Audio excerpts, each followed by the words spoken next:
about that. So there'll be first it'll start with a Zoom meeting, kind of as an introduction, and then you'll get out into the field and you'll get to see, and you'll get to start journaling about nature, about birds, and other things that you see. We're very excited about this, and hopefully some of you will be as excited as we are. On October 10th, our first nature journaling trip will be at Peaceful Waters. And then on this should be reversed, but on October 9th, at 8 a.m. we'll be at Frenchman's Forest again, another great chance to see migrants in a coastal forest area.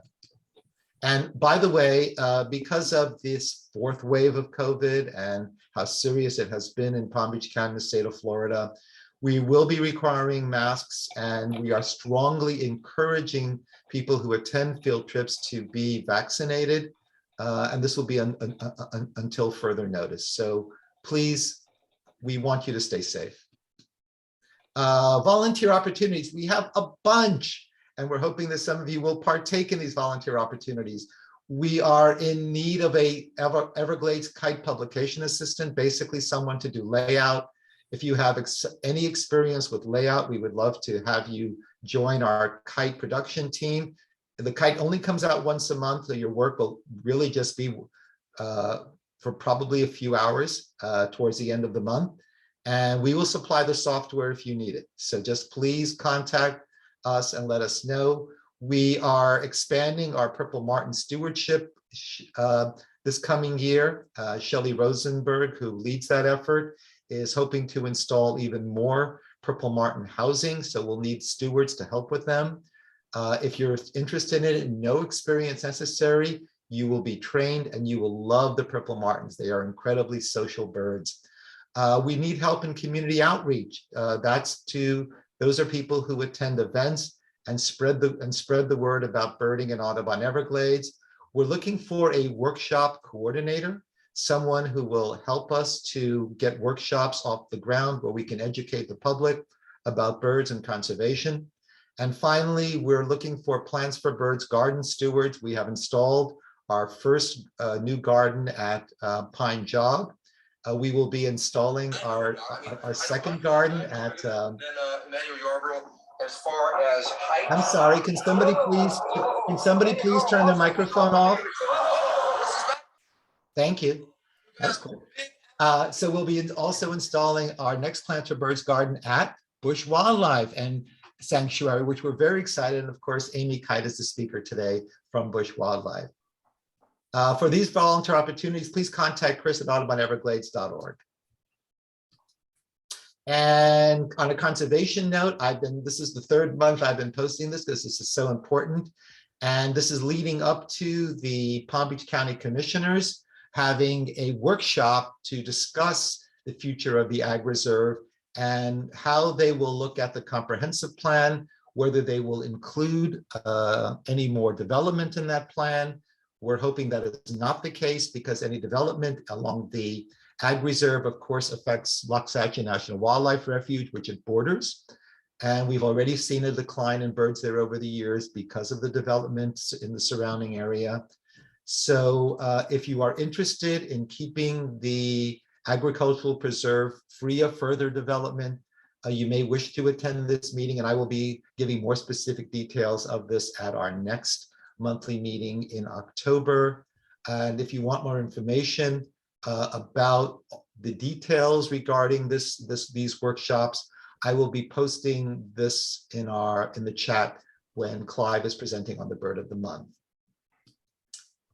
And if you have any questions, please put your questions in the chat, which is at the bottom of your screen. This is for me or for all of the presenters this evening, and we will be fielding the questions and trying to answer them as best we can.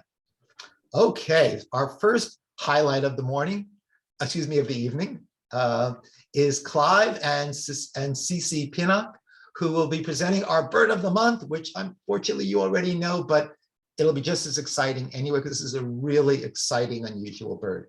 Clive and Cece, take it away. It's all yours. All right.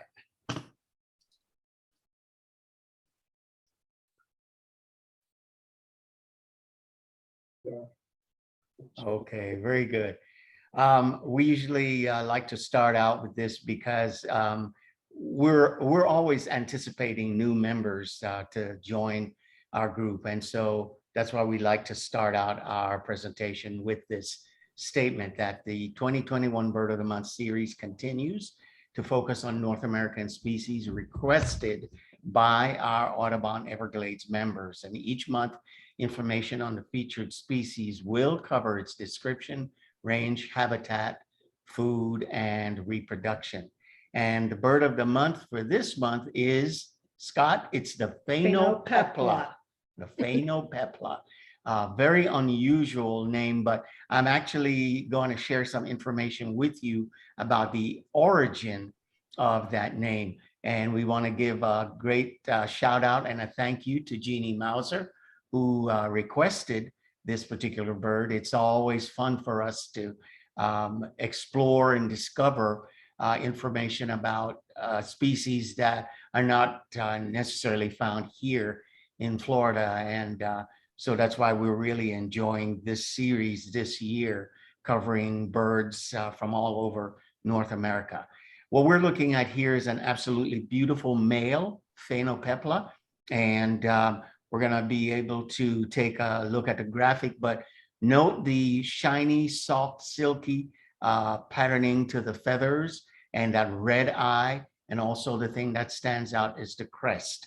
And we'll talk more about that. Here's our schematic of the birds. You'll see the male in the lower right-hand side. The female is actually just a mouse brownish gray replica of the male. She too has red eyes, and she also too has the crest like the male does. Now you'll notice that the drawing of the male in flight exposes the white patch on the wing, which is only seen as the bird flies. The juvenile bird looks very much like the female, but instead of having the red eye, like the adult birds, the eyes of the juvenile birds are actually brown. And so that's the way you could distinguish the juvenile bird from the adult female. So brown eyes for the juvenile and red eye for the adult female and the male. All right, the range distribution for these guys, they are in the desert southwest of the United States. They generally occupy the Sonoran, Mojave, and what's called the Colorado Desert, which is actually, to a greater extent, just a portion of the Sonoran Desert. And you can see there in California, a little bit in Nevada, New Mexico, some in Texas as well, and some down into California. I mean, yes, California, but into Central and South America as well. I did mention before that their habitat preference seems to be desert washes, oak and mesquite, woodlands, sycamore, and places with lots and lots of mistletoe, which is really, really important to the bird. You can see there just very few representations of the photos of the habitats that these birds tend to prefer.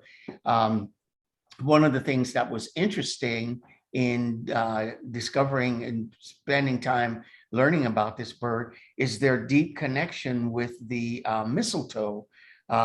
They spend a lot of their time foraging for mistletoe, which you can see a bird there on the upper right, feeding on the fruit of the mistletoe. And what was interesting to find out is that the mistletoe is actually parasitic. And so the birds will swallow the fruit with the seeds within it. And within 12 to 15 minutes, that fruit passes through their digestive tract and is deposited on trees and branches of other plants that they're on. The seed, the fruit then begins to slowly parasitize the plant that it lands on. So quite interesting. The plant relies on the Phainopepla for its distribution. And of course, the Phainopepla consumes huge volumes of the mistletoe. In addition to the mistletoe, they do forage quite a bit on juniper berries, and in the spring and early summer, they will focus quite a bit on insects. The birds do tend to, in addition to feeding so much on fruit, they will actually pretend, if I can use that word, pretend to be flycatchers, because they will perch on exterior branches of shrubs and trees, dart out, snatch an insect in mid-flight, and then return to the branch that they were sitting on to eat it. They will also from time to time hover and snatch fruits as well as insects from leaves and from branches as well. So they're quite animated and acrobatic in their foraging. As you can see from the photograph, they will consume caterpillars from time to time. As far as courtship, they the males generally begin courting females in mid to late winter. And once the spring rolls around, males will actually establish territories. They commence with courtship flights which are quite high and circling, and then they drop back down to their preferred launch site, if you will. Females will travel to different males' territories until she finds one that suits her. She settles with that male, and quite often as part of the display or in trying to entice the female, the males will actually offer her fruits or insects as sort of a bargaining chip, if you will. Once the territory is established, the male actually is the one that takes the lead in building the nest. The female's contribution is very, very little to the effort. But once the nest is completed, she lays on average 2 to 3, but sometimes even 4 eggs in it. The eggs are gray in color with dark black or dark chocolate spotting all over it. Now, both male and female participate in the incubation, which generally takes on average about 14 to 16 days. And then once the eggs hatch, both parents will feed the young. In the initial stages, the young are fed crushed insects, and that's more important for the protein requirement of the young.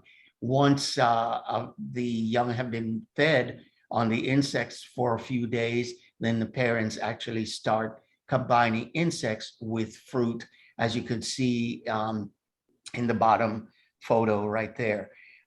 Within about 19 or 20 days, the young fledge. We will wrap this up by me reading some, just a portion of my conservation notes here. It says the Phainopepla populations declined by an estimated 8% between 1970 and 2016, according to Partners in Flight. The global breeding population is an estimated 3.2 million birds. They rate a 10 out of 20 on the Continental Concern Score, indicating it is a species of low conservation concern. Habitat loss from conversion of desert riparian areas for agricultural use has led to reductions in the number and the size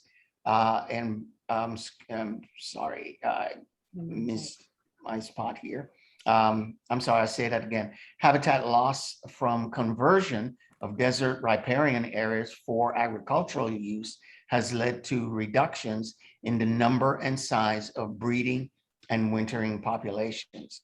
Now, you might think the name Phainopepla is really unusual. Here is the reason for it. The name Phainopepla comes from the Greek for shining robe, a fitting characterization of the shiny jet black plumage of the adult male. Phainopeplas are the only US representative of the family silky flycatchers. They're not related to North American flycatchers. Their nearest common ancestors are waxwings, which also have a glossy, silky look to their plumage. And Phainopeplas are also related to palm chats, which occur only on the island of Hispaniola. Phainopeplas have digestive tracts specialized for eating mistletoe fruit, and these berries are low in nutrients, so the birds have to consume lots of them.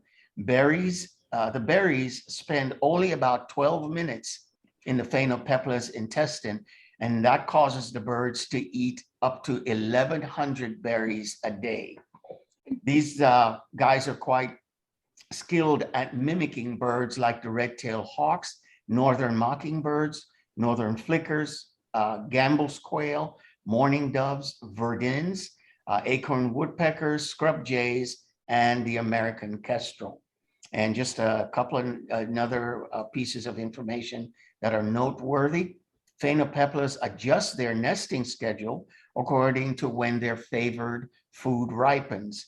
Ornithologists suspect, but they're not completely sure, that some Phainopeplas nest in one location, then move to another habitat and nest again during the same year. The birds behave strikingly different in its two main habitats. In the desert, it is territorial, actively defending nesting and foraging sites, while in the woodlands, it is colonial, with as many as 4 nesting pairs sharing one large tree. And finally, the Phainopepla rarely drinks water. Instead, it gets its water from its diet of the mistletoe. And so there we have it, our surprise bird of the month, the Phainopepla. So Scott, if you can field questions, I'll be more than happy to answer if I can. Okay, well, let's take a look at the chat and see if we have any questions. I don't see any yet in here. So remember, everyone, if you have a question for Clive and Cece about the Phainopepla, I think I got it right that time. Yes, you did. Thank you, thank you.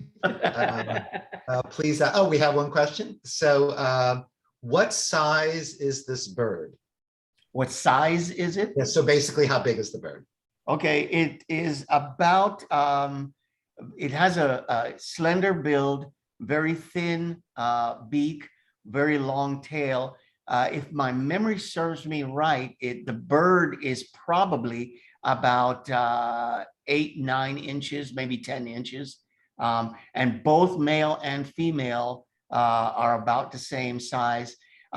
One note along this line, there are actually 2 subspecies of the bird, and one is actually a little larger than the other. Interestingly enough, though, the only way that scientists or experienced birders can actually distinguish the 2 subspecies is to take a measurement of the length of the tail and the length of the wings. Wow. So, yeah. Really, really interesting. And both subspecies exist in the United States. That's quite a challenge for birders. Yeah. Not only do I have to spot them, I have to get close enough to measure them. Yeah. So let's see if we have any other questions. Oh, Susan Young said kind of the size of a cardinal, right? Yeah, yeah. Okay, that's great. So I see no other questions about the bird. So I guess, oh, I have one question. There's another question, I'm sorry. This is from Elwood Bracey. Why colored black, which absorbs heat when living in a hot desert climate? That's a great question, considering that, as the person says, that they do exist in a very desert climate.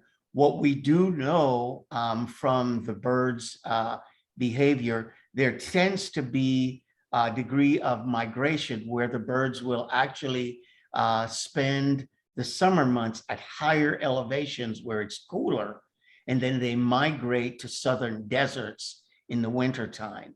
So the fact that the male is black, that's probably a behavioral modification that assists with that whole issue with heat absorption. So they will move to higher elevation during the breeding season, and lower deserts during the winter. I know you spent some time in the Southwest in your career, Clive. Yes, I did. Did you happen to see a Phainopepla while you were out there? No, I certainly didn't, and I looked for them. There are about 8 species of birds that I searched for and never did get while I lived out there in Arizona. And I lived out there for 9 years. Wow. And some of these species eluded me, and I traveled all over the Western states. But it gives me reason to go back. Okay, well, it gives us all a reason to go there to see a Phainopepla, which is great. Yeah. Debbie Smith, by the way, points out that most deserts are cool at night. That may be the reason for the color also. Yeah. Thank you, Debbie. That's a really good point. Yeah. And Kathy Hansen says, I have seen them in Topanga Canyon outside of LA. Wow. Nice. Wow.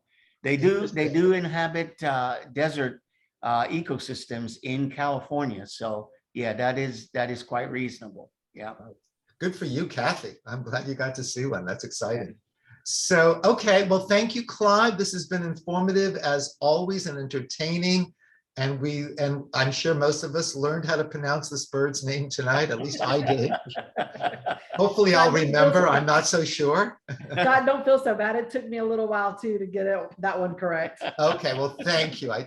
That makes me feel better. Thank you, Cece. All right, well, thank you, Clive. And we can't wait for our bird of the month next month.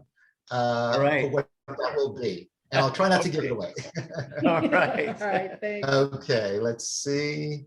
So, all right, so we are up to that exciting point in the evening where we have our featured speaker. And wait,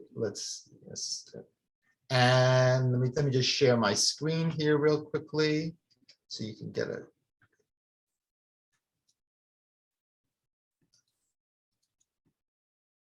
Okay, you should be seeing our featured program for this evening.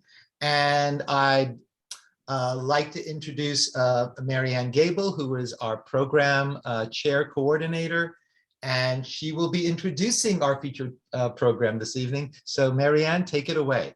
All right, good evening. Well, tonight we're delighted to welcome the executive director of Busch Wildlife Sanctuary in Jupiter, Amy Kight. Amy has over 25 years of experience in working with animals, and she has spent 17 of them at the Busch Wildlife Sanctuary. Before becoming executive director there in 2017, she served as the sanctuary's education director. Amy holds multiple certifications, including Florida Animal Control Officer, Chemical Capture, and she is an internationally certified wildlife rehabilitator. She also holds degrees in both psychology and veterinary technology. And I've learned recently that she's been on TV and worked with David Letterman and Jack Hanna. So we got a little movie star celeb going on here. Tonight, Amy is going to have some of our local wildlife on hand, so this should be fun. She'll share their stories of how they came to the sanctuary and their importance in our Florida environment. Amy will also fill us in on the role Busch Wildlife Sanctuary plays in our community, including its history and mission and what the future holds for their continuing work. In brief, the sanctuary rescued over 5,200 animals last year alone.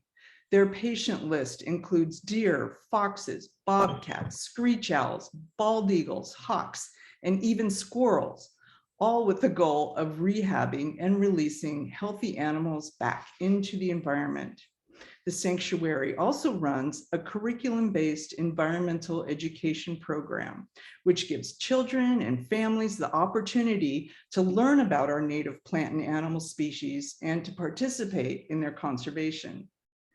And as we previously announced in this meeting tonight in our July Kite newsletter, Audubon Everglades has partnered with Busch Wildlife Sanctuary to create the Native Neighbors Wild Bird Garden at the sanctuary. The garden will provide a learning opportunity for the community and visitors about native plants, birds, and pollinators. So thanks to all who helped at the Busch Wildlife Sanctuary and Audubon Everglades in this collaboration. So before we get started, I just wanted to remind everybody to post any questions to Amy in the Zoom chat, and we'll try and answer those at the end of her presentation. And now, please join me in welcoming Busch Wildlife Sanctuary Executive Director, Amy Kight. Hi, everybody. I don't know what else to say. You kind of covered it all there. This is different for me because I'm not really used to doing presentations on Zoom. This is my first time. So I apologize if it seems a little awkward.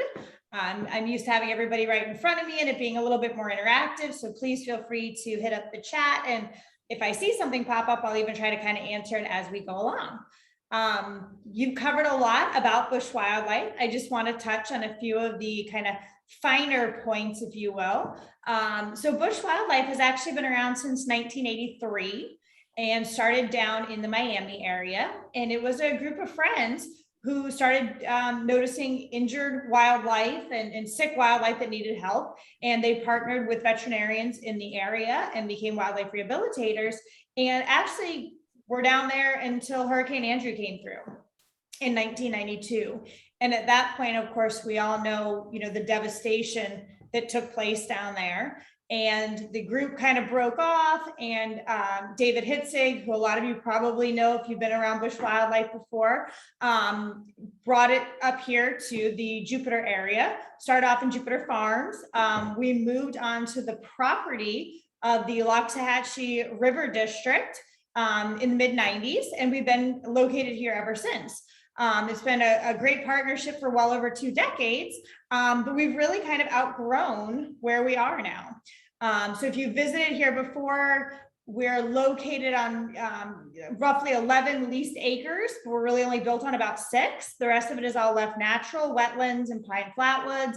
We often get a lot of birders here because we seem to be on a little bit of a migration path as they're coming through. And each year, we're just seeing a massive increase in the number of species. So we're currently at almost 5,000 animals this year so far. We're at like 4,764 or something like that. So each year, about a 10% increase in the animals that are coming in. And because of that, we just really need to expand.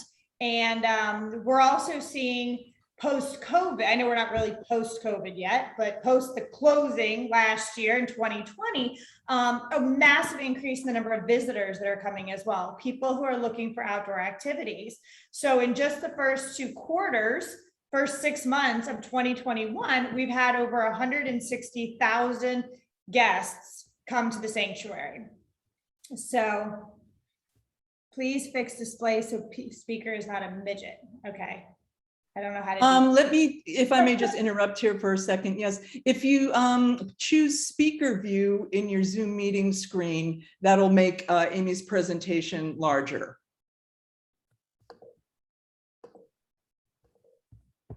That's for everyone who's watching. All right. Does that make it better? So if everyone, if they go to the view button on their screen and choose speaker view, that fills. Okay, great. Yes, wonderful. Thank you. I'm like, do I need to? I am not a technology person at all. My assistant director is actually sitting in the background here in case I have technical difficulties to help me out. So I appreciate any input to make it better. I appreciate it. As I was saying, just in the first 6 months of 2021, we've seen over 160,000 visitors come through our doors. We are open 6 days a week to the public, 10 to 4:30. We run totally on donations, so please come check us out if you've never been before, or come back if you have. And that really let us know that we need more space. We need more rehabilitation space, and we need more space for our visitors who come to see us as well.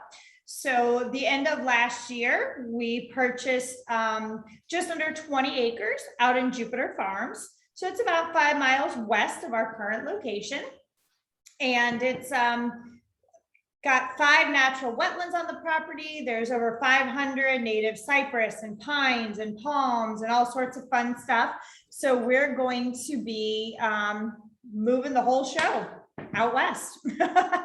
And it's quite a daunting task. You know, like I said, we've been here for well over 2 decades and we've pretty much planted our roots firmly, but this will actually be property that we own. So we don't have to worry about being in a leasing or a rental type situation. And it also gives us the opportunity to expand and also to entertain new partnerships. And one of the very first partnerships we've been able to secure is with y'all, Audubon Everglades, which is pretty cool. And they talked a little bit about the garden that we're working on. So if you've been here at the sanctuary, will Busch Wildlife be holding a virtual wine? Oh, I love it. Somebody's already talking about wine. Perfect. That's my kind of friend right there. Yes, we will have wine in the wild again this year. And it is going to be a hybrid event. So we'll have a virtual option for those who want to stay home. And then we will also, at this point, at least, we are planning on having an in-person option as well here at the sanctuary. That, of course, might change depending on how COVID continues to progress. But right now, we're hoping we can do it. Wait till the end. Yes. Okay. Thank you. Got to keep me on track. So basically, as I was saying, the garden here is, or excuse me, the garden at our new facility will be an area. Off the top of my head, I believe it's about 2,000, maybe 2,500 square feet. We've got these hexagonal enclosures that we use for some of our smaller songbirds. We've got a painted bunting right now, mourning dove, blue jays that are using these enclosures. And it's going to be like a trail so that you can actually walk through and see the different songbird species. And the garden will be all around it with, of course, our different native plants. These will be things that will attract pollinators, we'll have butterfly plants, you know, of course, edible plants for the animals. And so it'll just be a really lovely space where we can not only teach people about how they can garden their own yards to attract our native bird species, but we can also use it as a soft release spot for our rehabilitated animals. And our goal, of course, is to rehabilitate our native wildlife, whether it be birds, mammals, reptiles, amphibians, and get them back out in the wild as soon as possible. And we do have a collection of about 200 animals that are permanently impaired that would not survive in the wild. And those are the animals you will see if you come here to Busch Wildlife Sanctuary. And we've got everything from bears, panthers, eagles, otters, bobcat, deer, all sorts of fun stuff. So I definitely would say if you get a chance to come check us out, if you haven't, we would love for you to.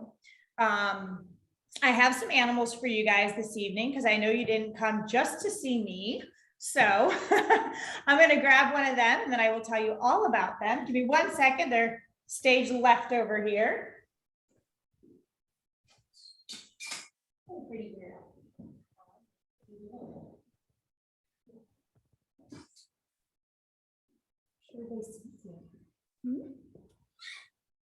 Can you see? Say hi. It's so funny because I'm so used to getting a reaction normally and it's so quiet. This is weird. This is Charlotte, and I'll try to kind of keep. Go ahead and get started. I'm going to be helping moderate today's webinar, so thank you for joining. Before we get started, I just want to walk through a few housekeeping items. So just as a friendly reminder. What's going on? All right. Anyway, this is Charlotte, and she is a Virginia opossum. And even though we're starting to get towards nighttime now, and they are a nocturnal species, she's still pretty chill and pretty relaxed, as possums generally are.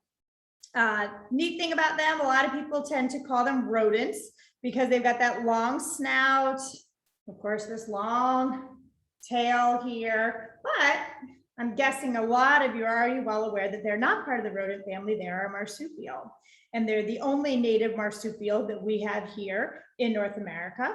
And they are the #1 admitted species that we see at Busch Wildlife Sanctuary.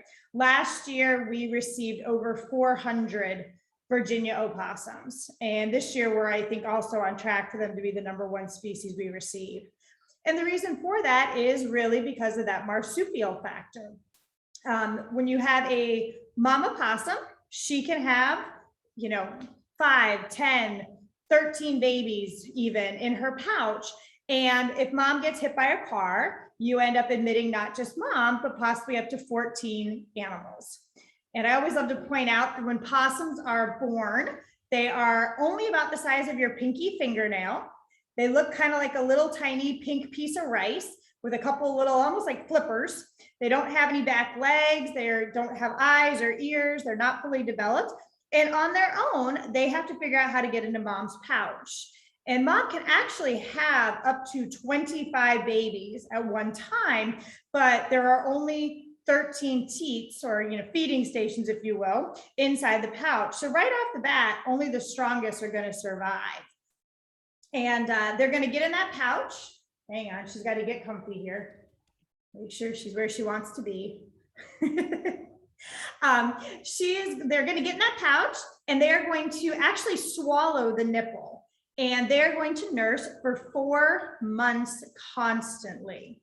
And they're going to grow exponentially in that time period. They're going to go from these little itty bitty pink pieces of rice up to about 4 inches in length. They're going to grow their fur, back legs, front legs, everything becomes developed. They've got thumbs on all 4 of their feet, and eyes, ears, the whole works are going to develop. And it starts to get really crowded in that pouch. And so they're going to start climbing out, and they're going to hang on to mom's back. And that's what those extra thumbs are for. Those are going to help them to hold on. And I just love when you see the pictures of like mom, with all the babies. And I just saw something really, really cute the other day up at, I don't know if you guys saw it or not. It should have gone viral if you asked me, but it was a woodchuck that they had actually taken in at the Wildlife Hospital up in West Virginia, and it had 10 baby opossums hanging on it. And so don't know if maybe mom got hit by a car and then the woodchuck happened to come by and the babies latched onto it, but they actually admitted the woodchuck with all these little baby opos attached to them. Possums then, once the babies are on their back, mom's going to take them everywhere with her, and she's going to teach them, how to find food and how to avoid predators. They have that long nose, great sense of smell, big old ears, great sense of hearing, great hearing, but they don't see very well. They're really going to use those whiskers around their face and their sense of smell and their hearing in order to figure out what's going on around them. They just don't see well, whether it's daytime, nighttime, anytime. And once these babies, if they are on mom's back and they just decide to let go one day and slide off, that's it. She doesn't go back for them. That's the end of parenthood, if you will. The babies are generally going to be about the size of the palm of your hand when they're on their own. That does not include their tail. That's just your head to rear end. And if mom's got really stubborn kids, you're just getting all wiggly. Can you just sit still? If mom's got really stubborn kids, what she'll do is she'll wait till everybody's sleeping. She'll go running through the woods, shake as hard as she can. The babies go flying off and mom keeps on running. It's kind of parenting at its finest, right? You ever wanted to do that with your kids? This is so weird because there's no reaction. Anyway, this is little Charlotte. She came into us hit by a car, just a baby. Most likely, we think what had happened was she was probably, on mom's back and got thrown from the impact. As you can see, she doesn't really behave like a Virginia opossum, and therefore she wouldn't take care of herself in the wild. She doesn't hiss. She doesn't play possum, which of course is playing dead. And that's a chemical reaction that goes on in their brain, causes them to pass out. They go stiff. They let out a smell that smells like they died a few days ago. It's really disgusting. She doesn't do that. And we don't know if that's because of a head trauma, or maybe she's one that nature would have weaned out naturally because unfortunately, she doesn't behave like your standard opossum. They are an omnivore. They're very opportunistic too. They're happy to get into garbage cans. They're happy to, any fruits that fall off your trees. They're kind of like an outdoor vacuum cleaner. They're more than happy if you put out any kind of cat food, which I'm guessing a lot of our birders here are not pro feral cat, which works for me, but we do get a lot of people who call and they've got, they put cat food out and you got the possums that show up. What I also find interesting is possums are definitely not above eating, or I'll say cleaning up after your dog in the yard because, the fecal matter of dogs is high in protein, and these guys can actually eat that and then process the protein to help them to grow and to provide nutrition for them. So it's pretty gross, but it is something that happens with the opos. Do you guys have questions about the opossum? It's kind of easier when I have the animal out in case I need to point something out. If you want to drop anything in the chat, I'll be happy to try to answer them for you. They are immune to snake venom, which I think is pretty darn cool. They have a really weak immune system for like infections and things, but the snake venom does not bother them. And they are not an active rabies vector. Oh, big yawn. Thank you. Did you show off all your teeth? They actually have more teeth than any land mammal in North America. The dolphins, of course, have more than them, but they're not a land mammal. And like I was starting to say, they do not carry rabies. So if you see a possum in your yard and it's drooling and it's spinning around and everything, they're just gross. They're not rabid. Nothing to be worried about. Do you use fosters to help care for the babies? Hello, Miss Michelle. I know Michelle. She helped us out with our grants and everything for our garden, and she's helped with getting us to our new property as well. The question there was, do we use fosters? We do. It's interesting. Mama possums, if they are producing milk, they will actually take in foster babies and they will raise them as if they're their own. So you can keep kind of throwing more at them. They'll take care of them. Unfortunately, though, a lot of the moms we get in are very, very badly injured. And it wouldn't always be the right thing for us to keep them alive just to raise babies, especially if they're suffering in any way, shape, or form. And so it's a rarity that we actually get a possum that's a foster mom. When it comes to us, yes, we raise hundreds of baby opossums around here. There's no doubt about that. And of course, we try to keep as much hands off as we can because we want to get them back out in the wild. Somebody else asked about the feet. Let me see if she'll let me show off her cute little feetie here to the camera. So let's see here. I'm not good at this. Okay, come here. So her little front feet there, you can see. Can I see Charlotte? I'm trying. You can see that her little toesies there, thumbs on that foot. And then on the back foot, they also have a thumb. And that is for holding on to mom and also being able to climb trees. And a lot of people think that this tail, which is a prehensile tail, you can see she kind of automatically, well, she's not going to do it because I said she would, starts to wrap around, and they can hang by their tail. It's not impossible. However, it's not preferable. They really don't like to hang upside down. They just use it kind of like a seatbelt. So if they're climbing around in the trees and it's a windy day or something changes in the atmosphere, they will wrap their tail. And so that way, if they do start to wobble or heaven forbid fall, they can catch themselves, but they're not going to sleep upside down or anything like you always see in the cartoons. What do you think, lady? Are you done? Yeah. All right. I'm going to switch her out and grab another critter for y'all. Miss Marianne, if I missed any questions there, please feel free to let me know and I'll answer them. Okay, thank you.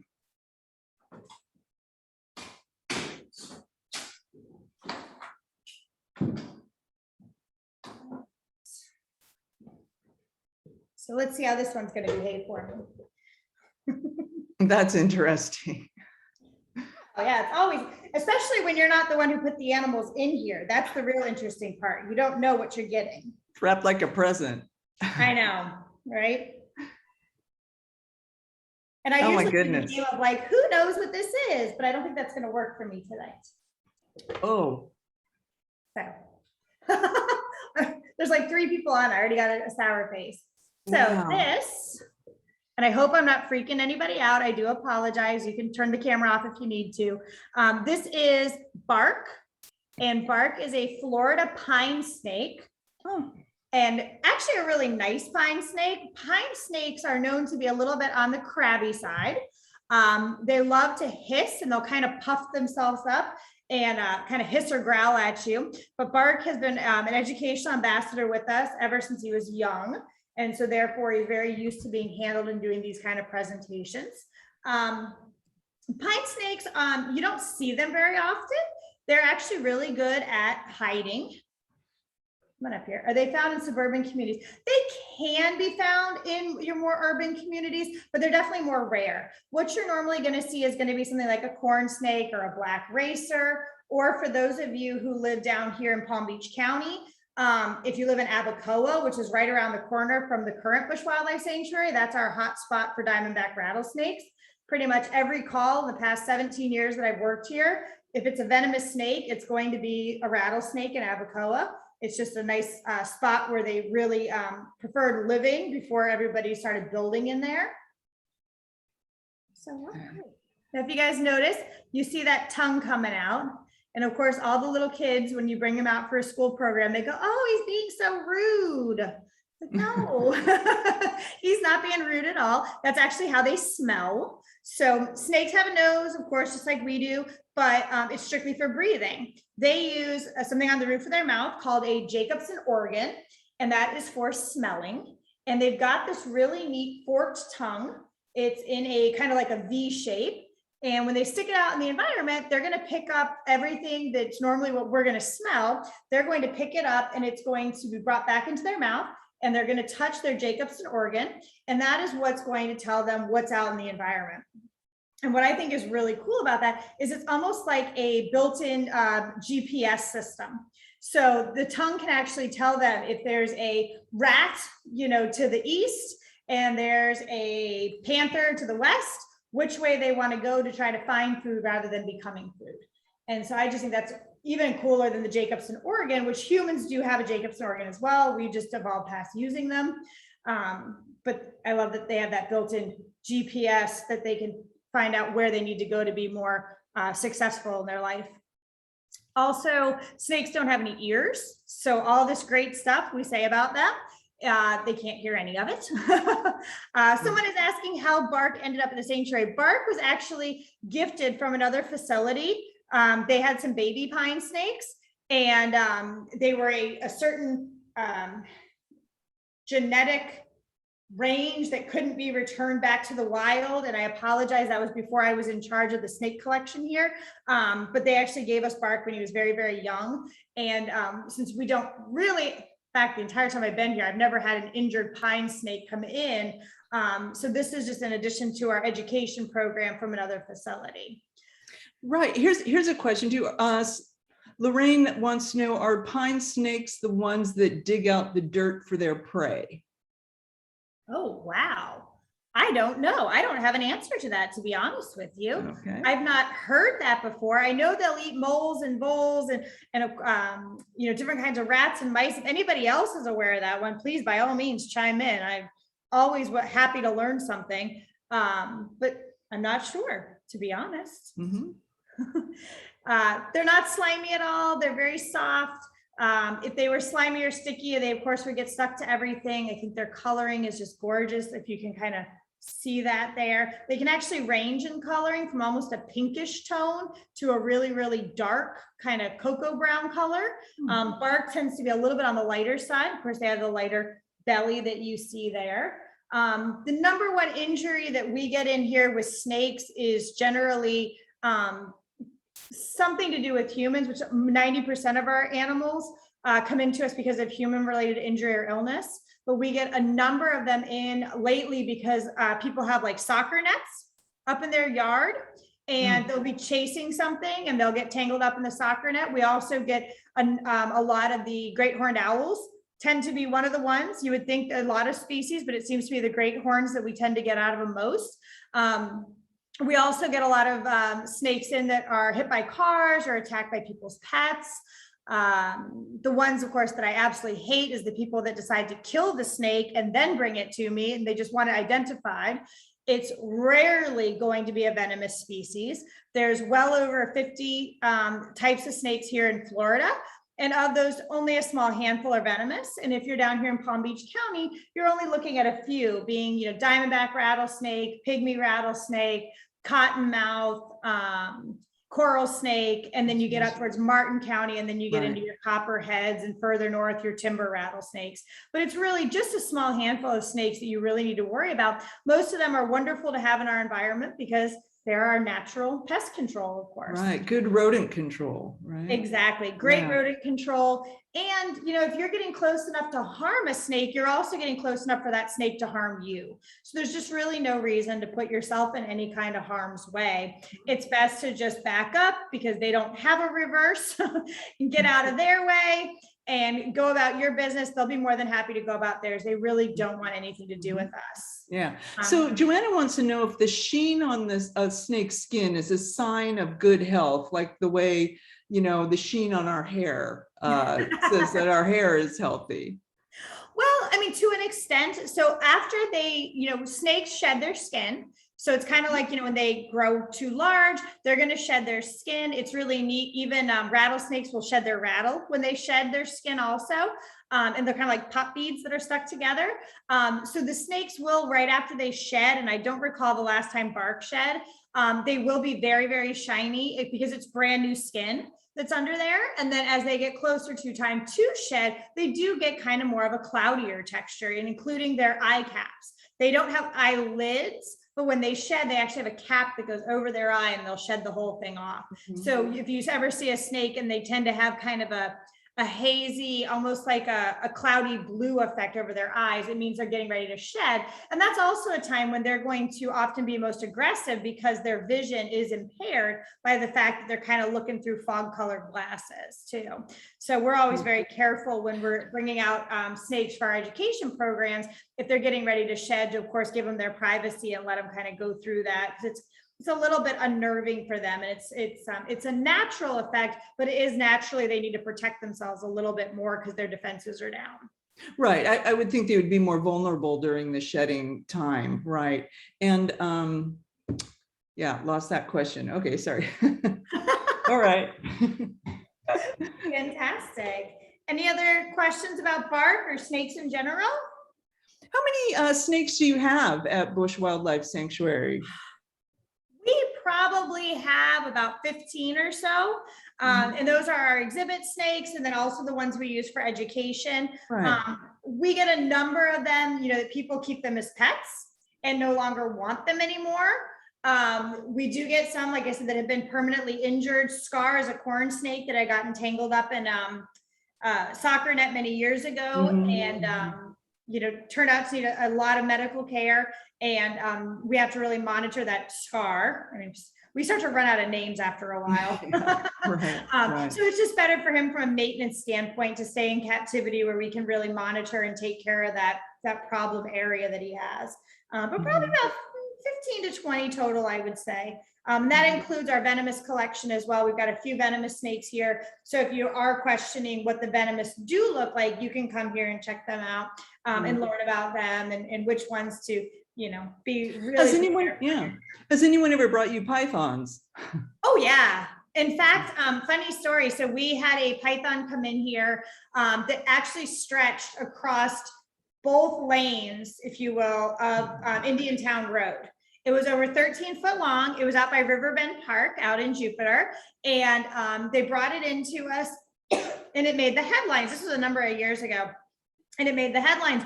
And we had only had it for a couple of hours when a reporter showed up from the Palm Beach Post.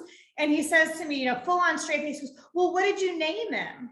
And I said, "Well, Fluffy, obviously." I'm just like, what a stupid question. There's so many things that's your question.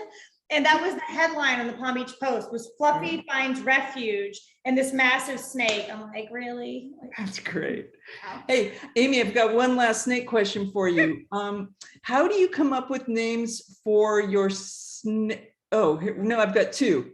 Okay. how do you come up with names for your snakes and other animals? And then how do you attract good snakes to your yard? Well, I mean, the snakes are going to naturally come if you've got, like any other species, they're going to come if you've got a good food source and water source. And for these guys, oftentimes it's ground cover. It's somewhere for them to hide. So the snakes are going to show up if you've got, you know, the black racers love to eat lizards. The coral snakes love to eat lizard eggs. So both of those are attractive when you've got areas that are highly concentrated in your lizards. Corn snakes, your pine snakes, things like that, that like to eat the rodents, they're going to show up if you've got an area that's densely populated with rats and mice and moles and voles and shrews and things of that nature. So they're just going to kind of naturally occur. And I just love that somebody actually wants to attract them to your yard, because the question that's that pretty usually cool, get is, isn't how it? do you get rid of them, you know? Yeah. So, Are they territorial? most of the time, no. They're going to continue moving on based on where they're going to find their food. So once they deplete a food source in the area, they're going to move on and find a new space. But they will, as long as you've got enough to support them, they will stick around until they've kind of, you know, for lack of a better term, done their damage. Right, And then they'll move on. Right. When it comes to naming the animals, it just really depends. I've been here long enough that if there's a staff member that truly takes a liking to an animal, you know, and they're the ones that's been the lead on rehabilitating it, then they'll get the opportunity to name it. We have done times where we've had fundraisers where, for instance, I know earlier we were talking about peregrine falcons. We had a peregrine falcon come into us that had been tagged by a power line. Suffered damage to its face and to its wingtip, but just enough that it wouldn't be able to sustain those high-speed dives. And so our vet said it would need to be a permanent. And so we did a fundraiser where people actually bid on the ability to name him, and his name is now Blazer. But we raised a few $100s for the sanctuary based on a naming opportunity. And then sometimes it's something like, you know, it's a camp group. You know, we've got campers who are here, or our youth volunteers, and that's how you end up with a possum named Sparkle Pop-Tart. And Sparkle Pop-Tart, actually, because we usually end up with a few bonus opossums every year. We have more than we need for our education program. So we will share with other facilities. So Sparkle Pop-Tart went to go live at Animal Kingdom up at Disney World. And gosh, what was the name? They ended up, the next animal that they got in, they kept it going, and its name was like Glitter Macaroon or something like that. So if you go up there, you can see like the whole pastry collection up at Rafiki Planet Watch up in Disney World. All right. Well, that's wonderful. Who you going to bring out next? Well, I think I'm going to switch it up and move on from reptiles. Takes me just a second to get bark put away here. Okay. Of course, these guys can squeeze through just about anything. So we just use a pillowcase to keep them safe until I can take them back over to the snake house. It's going to take me a moment to get out Shrek as well. So I got to get a glove on for this one. Oh, I think you're giving away slightly who we might be seeing next. Yeah, you're getting a little hint. Yeah. Hey, Shrek. How's it going? Hi, big boy. Full feet. Thank you. And I have a feeling everybody's going to know this one on this call. Huh? Oh, wow. Beautiful. My earlier question was not answered. I'm sorry, Carol. What was your earlier question? Do you see it there? I'm looking. In the meantime, I'm going to just kind of do a little move around here so you guys can all see. Yeah, no, I don't see that question from Carol. This is Shrek. And I have a feeling you guys already know what species we're looking at here. Shrek, of course, is a barred owl. And normally I have to point out to people the difference between barn and barred owls, but I have a feeling a lot of you are well aware of that. Of course, the barred owl gets their name. Will you stand up like a big bird? Why are you being squatty? Huh? is the 2,000 to 3,000 square foot garden going to be enclosed? I don't know 100% yet, Carol. I want to make sure I answer your question there. We're still in some of the planning phases of it.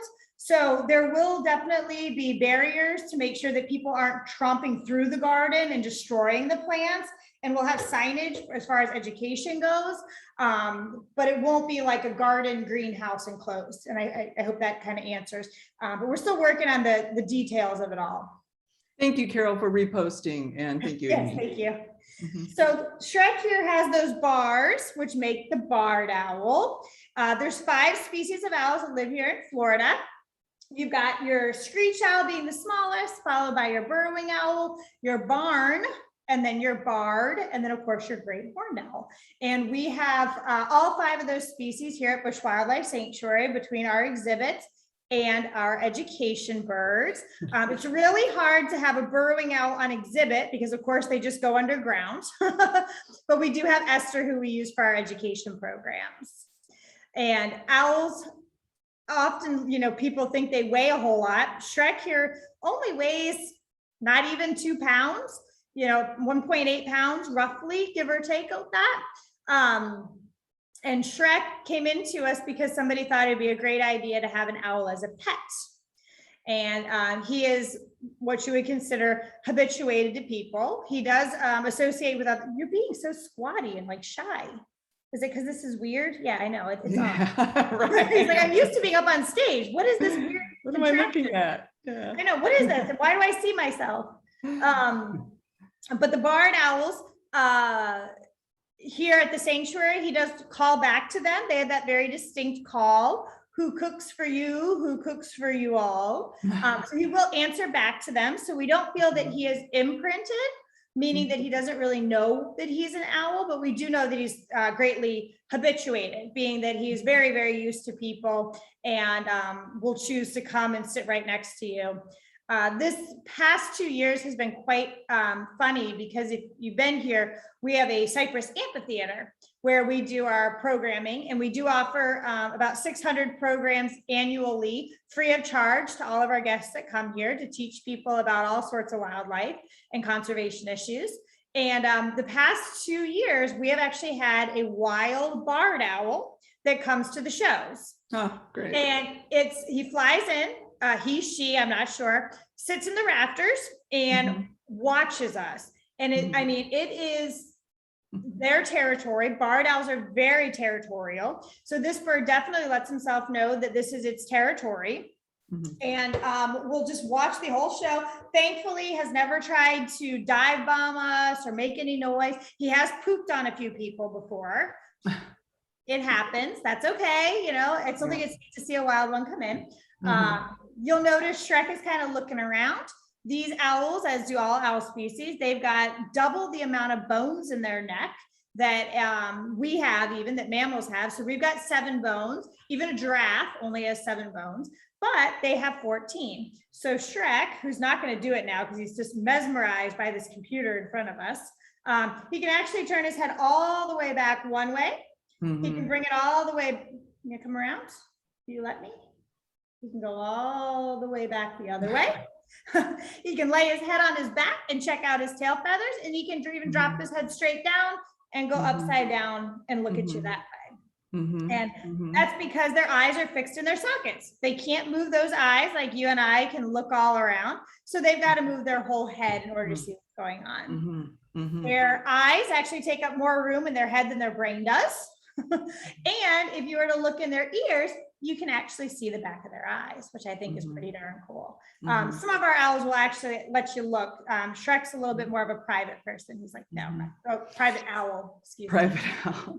You know, here at Audubon Everglades, we're awfully concerned about the burrowing owls, and we have a project that looks after nests and tries to protect them where we find them and create them and move them out of harm's way. Do you have burrowing owls there, and what do you see as some of the challenges facing them? We have one burrowing owl here who's a permanent resident. Her name is Esther. And she is one that was actually named through a fundraiser as well. A gentleman named him after his grandmother who got him into birding and conservation. So that was pretty cool. Most of the time when we get the burrowing owls in, it is because they've been hit by a car. So, you know, they tend to find themselves closer to urban environments. I would say, and this is no stats that I've obviously looked up, it's just kind of off the top of my head. It's probably about a 50-50 as far as getting them back out in the wild. I mean, obviously this little tiny, you know, few 100-gram creature gets hit by a 1-ton car, you know, the injuries we see are often very traumatic.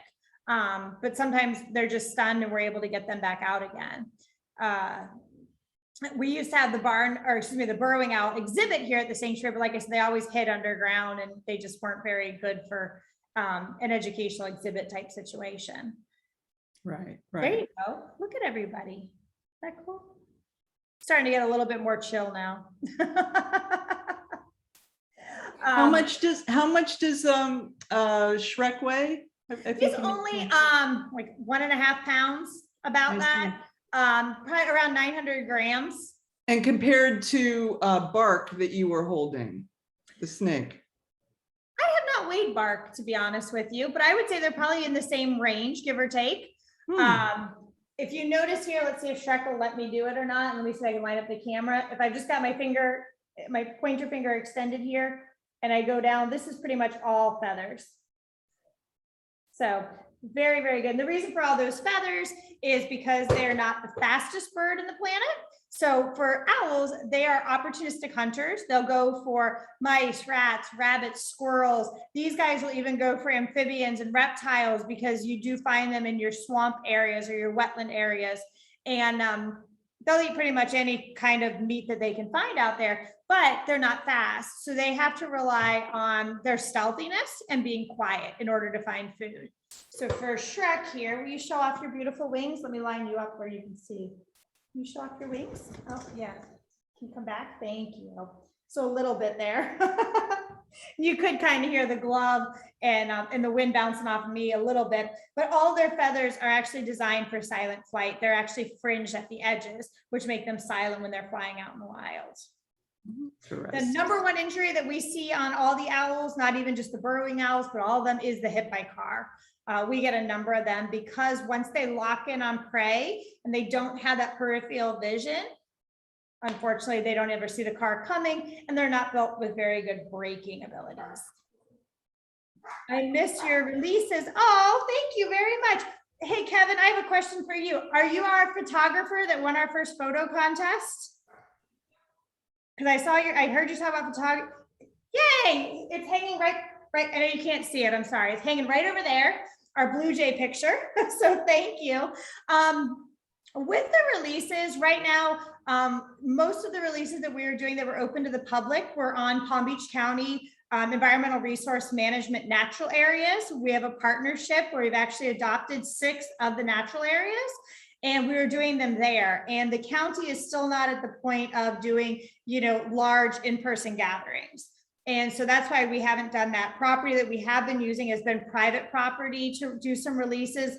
And so we obviously can't invite the public over there. And when we do release in the natural areas, they're not still ready to open it up because of COVID precautions for us to have a large gathering. But I am very anxious as well to get back to doing the releases.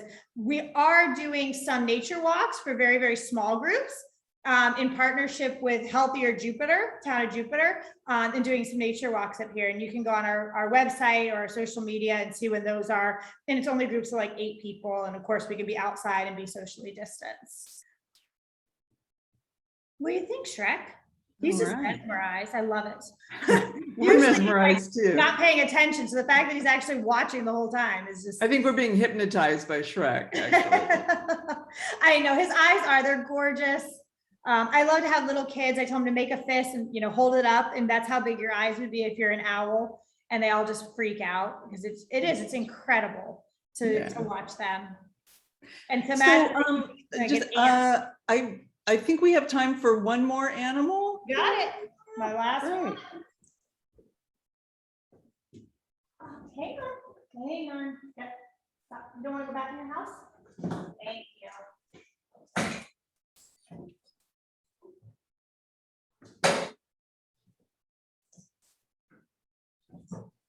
All right, last animal is the new kid on the block around here.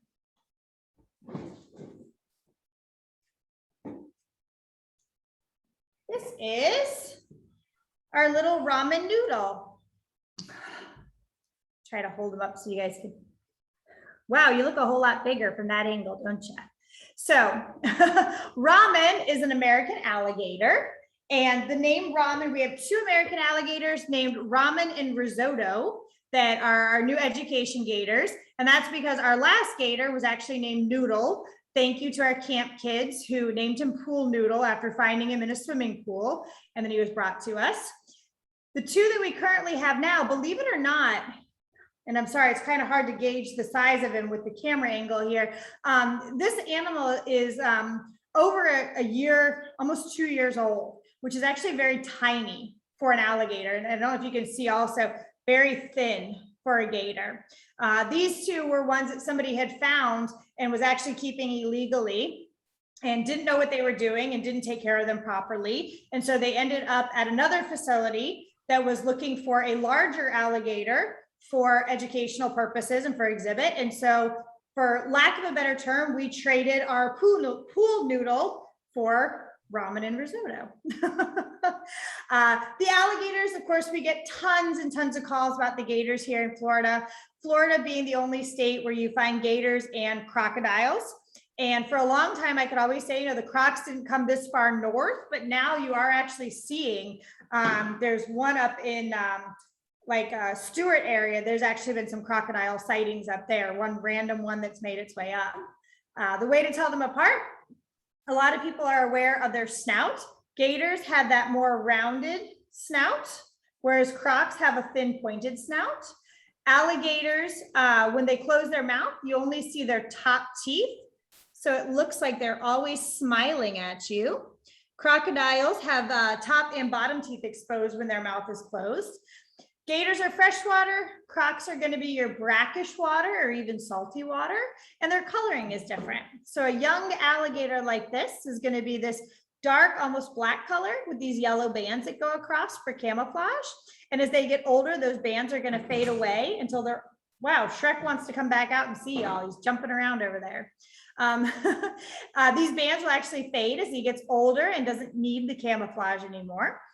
And the crocodiles are more of a grayish, greenish, brown kind of color their entire life with a little bit of black banding that goes across them.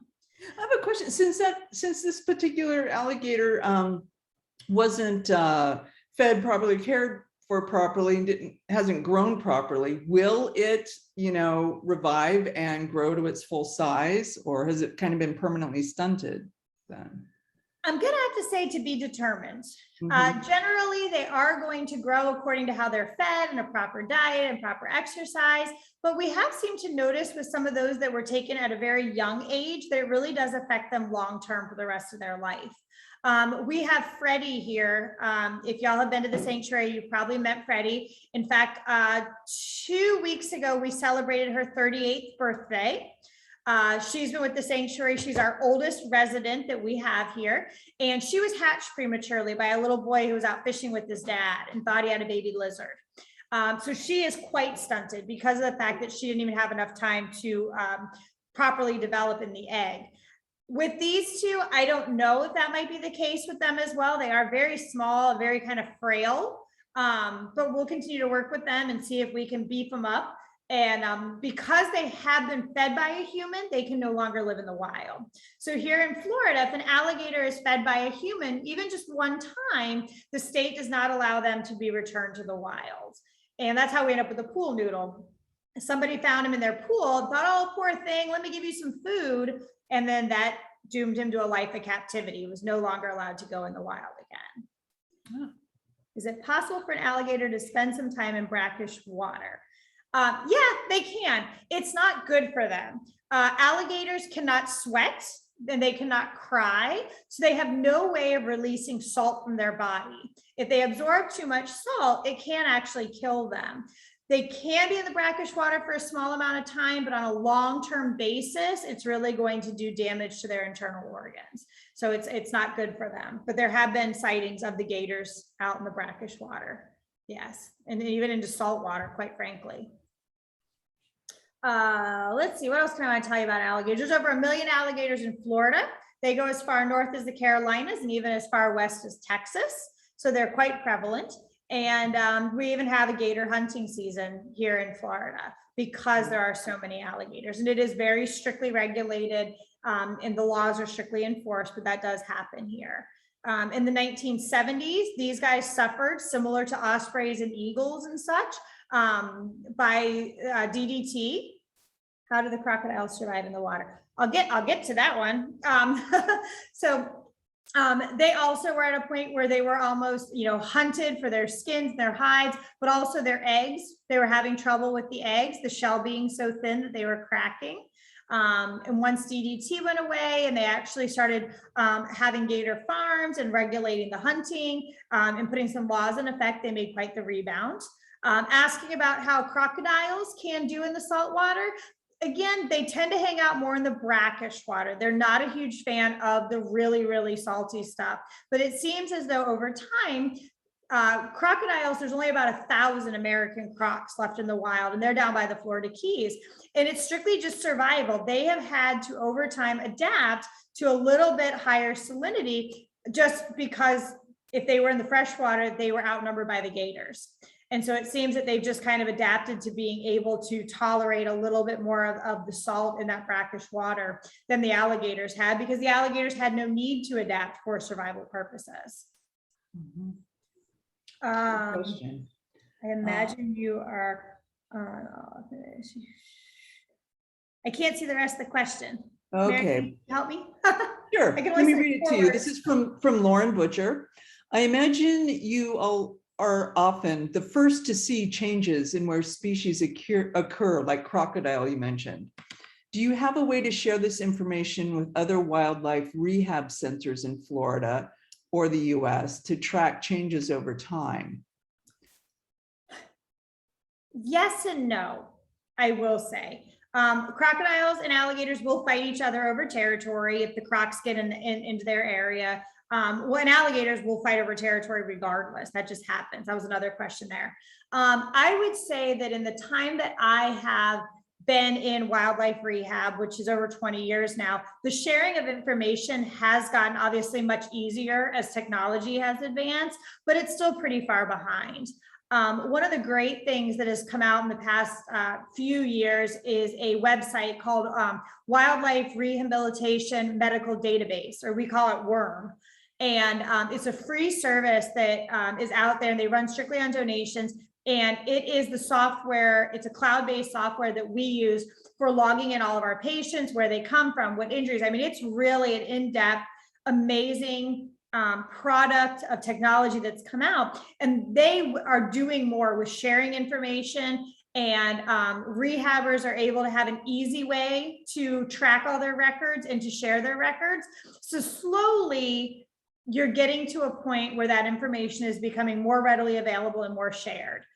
So many of the wildlife rehabilitators are not as blessed as we are to have this massive facility that we have in a hospital. A lot of them are doing it out of their own backyard, and they're doing it out of their own pocket. They don't have a development department or a marketing department to help them out. So it's behind, I would say, but there's leaps and bounds being made, and there's definitely things being put into place that is making it easier to start tracking the wildlife that's coming through and trends that are being seen. For me personally, one of the trends that I really noticed is when I first started doing this, you had very, very distinct baby squirrel season and baby bird season and baby possum season and water bird seasons. And now you're really starting to see a lot of overlapping happen. And you're seeing baby squirrels coming in almost the entire summer rather than having distinct groupings of them. You're also seeing possums coming in more year round. And I really think that has a lot to do with our environmental changes. I noticed somebody asked about, Zary just opened his mouth a little bit for you, but yes, he is alive, and no, his mouth is not taped. I don't have anybody here. I'm allowed to handle him. I have my license and everything, so I don't have to worry about it. But yeah, he's a live little wiggle worm, that's for sure. Well, And I thanks, thought, Amy. I think so you said this one's 2 years old? roughly 2 years old, yeah. Yeah, but smaller than what a normal 2-year-old alligator would be. Yes. So I think we got about wrap up, and I'm wondering as we kind of end this segment with you, which is just great, thank you. Wanted to ask you, what are some of the weirdest questions you've gotten from people? The weirdest questions I've gotten from people. People often send us pictures of scat or some kind of slime or film that they found on a screen porch and they want to know what caused it. I had a lady who was extremely upset with me because she brought me a butterfly with a broken wing, but it was actually a moth with a broken wing. And when I explained that the wing takes longer to heal than the animal actually lives, I was called a variety of expletives. I can only do so much. Some of the best questions, I mean, you get really oddball ones, you know. I've had somebody in the middle of the night, because I was on the hotline, we have a hotline phone 24/7. If you find an injured animal, you can reach out to our hotline number and we'll try to help you. And they sent me a picture of a golden retriever that they thought was a panther in their neighbor's yard. All kinds of fun stuff like that. I mean, people are you know, every baby pigeon that's brought to you is a baby pelican, because they just can't equate that this is a pigeon because they look so funny when they're babies. Lots of fun things like that. And Right. Can you, what is your hotline number? sure, the hotline number is 561-599-0071. And it's assigned to a staff person 24/7, and it's got texting capabilities, so you can always take pictures or videos. We don't have a paid rescue service, but we do have a lot of volunteers who are wonderful that donate their time, as well as we can talk you through how to help that animal and get it to us to expedite care. Great, thanks. I'm going to post that right now. Awesome, thank you. Thank you. Oh, thank you, Lynn. Sorry, I'm trying to read the comments as they come through. Everybody's been so nice. Oh yeah, There you go. someone, Michelle wants to know if there was an article done about you recently. Michelle, paybacks are anyway. Yes. So recently they did an article in Jupiter magazine about women at the helm. And I was one of the ladies that, I love you too, Michelle. I was one of the ladies that they highlighted in there, and it's just extremely overwhelming, mind-blowing, everything. It was really, really nice of them to do that and to give us that kind of exposure when we're trying to raise money to build a new facility. So that's wonderful. Well, thank you so much. We really appreciate you being here tonight. thank you. And meeting all these wonderful creatures with some really silly names. So, but yeah, so yeah, thanks. Scott, did you have some closing words? Let me just share my screen real quickly. So Amy, I wanted to thank you so much. That was wonderful. I'm sure whatever was written in that article was well-deserved. You're doing an amazing job at Busch Wildlife Sanctuary, and we are so happy to be partnering with you on the garden there. We just can't wait for that to get started and rolling, and it's just going to be such an exciting project. I couldn't agree more. I absolutely love it, and I look forward to it as well. And everybody's being so kind on here. Thank y'all very, very much. I appreciate you putting up with my ramblings and awkwardness on a Zoom program. This was great. This was so different than our other Zoom type programs. I mean, we've had actually the last couple of months, we're having you today with live animals. Last time we had a film viewing with the production staff and some of the members of the expedition from Hidden Wild. So we've had some really interesting programs lately, and this is just wonderful. It really changes things up, and we loved it. It was great. Thank you, Amy. Thank you. All right, so next week, by the way, next month, I'm getting ahead. I'm not giving myself enough time here. On October 2nd, we're going to have Dr. Stephen Whitfield of Zoo Miami. And again, we're going to have the Flamingo Project, and we're going to learn all about the efforts to protect flamingos and get them to be a threatened species in the state. There are only 400 approximately. and we want to be sure that they're taken care of, and we have them to view because, as all of you who are birders out there, seeing a flamingo is like nothing else. So anyway, so join us next month. Thank you for letting us into your homes this evening. It was wonderful being there. I wish you could have fed me, but I'll just have to make dinner after this meeting is over.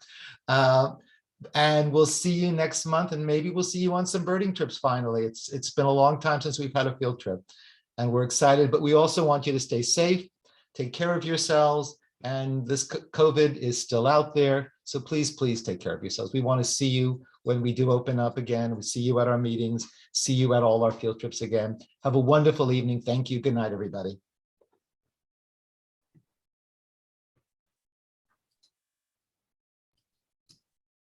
Don't close it. Can you print out the participation thing or not? Could you do that before you close it, if you printed it or not? Wait, you mean the chat?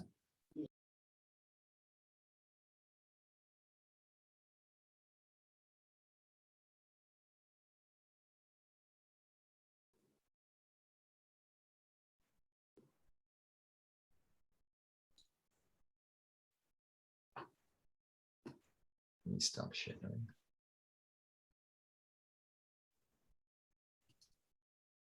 Scott, Yes, hi there. hi, this is Rose. Hi, Rose. Hi.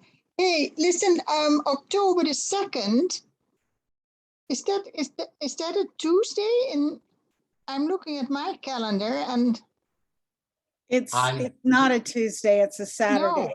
no, that's right. Oh, okay, so that is just a special date then? No, No. I think it's supposed to be October 5th. Oh, did I get, October oh, thank you. Oh, I wish I had caught that. I'm sorry. I put it in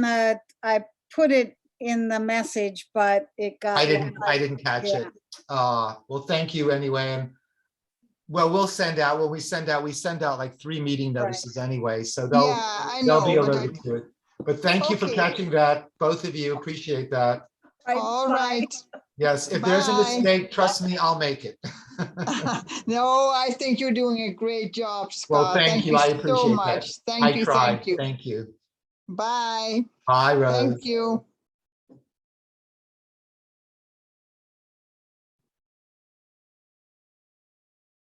Okay, so.